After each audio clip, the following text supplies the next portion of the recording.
الزلف اللون مته اللام منه اللام. السلام عليكم، مبروك عيدكم.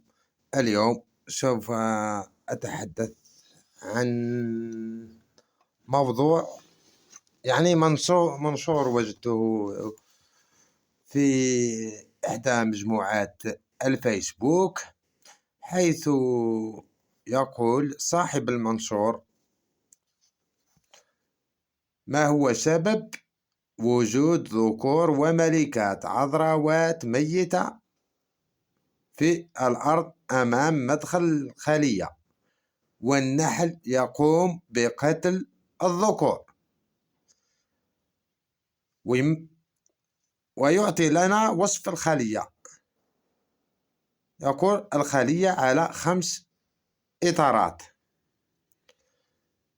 في هذه الحالة الاحتمالات الواردة هنا: إما أن قد تكون الملكة ماتت وبنى النحل بيوت طوارئ في عدة إطارات، ونظرا لكثافة النحل قامت الخلية بالتطريد. 2 من الملكات غادر مع الطرد، و2 بقي في الخلية، وانتخب النحل ملكة واحدة وتخلص من باقي العذراوات.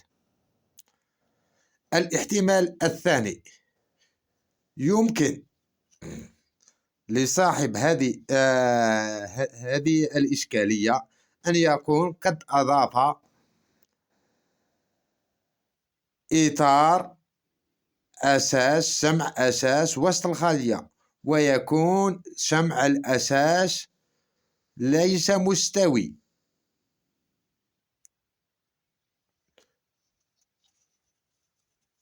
وهذا جعل النحل لا يبنيه، وحتى إن بناه يبني الإطار بناء فوضوي، وما جعل الملكة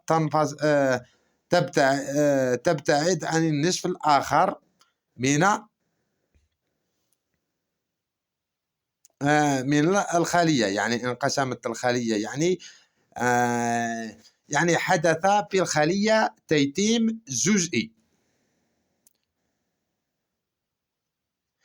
إما تيتمت وبعد دار التطريد بسبب الكثافة وتواجد بيوت ملكية في عدة إطارات، الجزء غادر مع الطرد، والجزء من الملكات بقي في الخلية حتى انتخب النحل ملكة أخرى.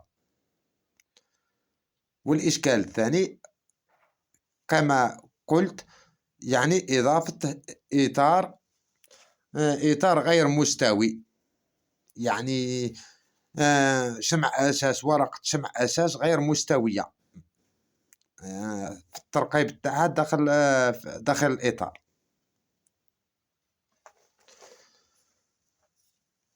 أما عن مسألة النحل يقوم بقتل الذكور، قتل الذكور هنا بسبب الجوع. لماذا ركزت بأن قمت بالتركيز أن الخلية فقدت الملكة؟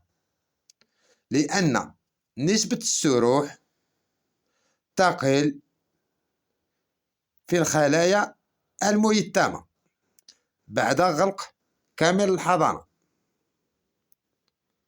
تقل. بالإضافة إن واجه هذا الطرد واجهه اضطراب جوي، أو في الأصل أصلا كان منقوش ناقص مخزون، ناقص غذاء، قد يكون هذا بسبب الجوع.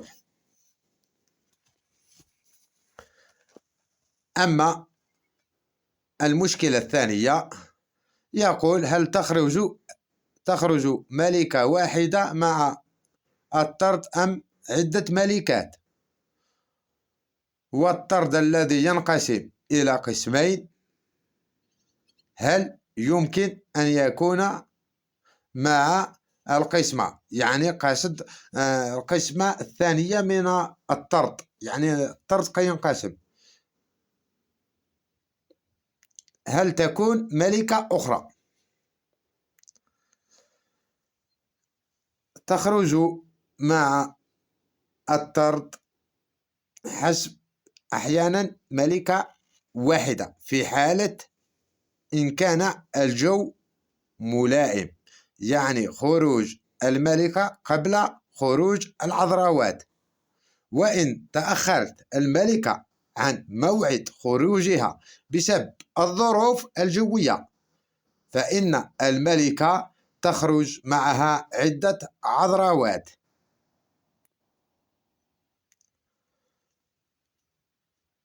أما عن حالة انقسام الطرد إلى قسمين يمكن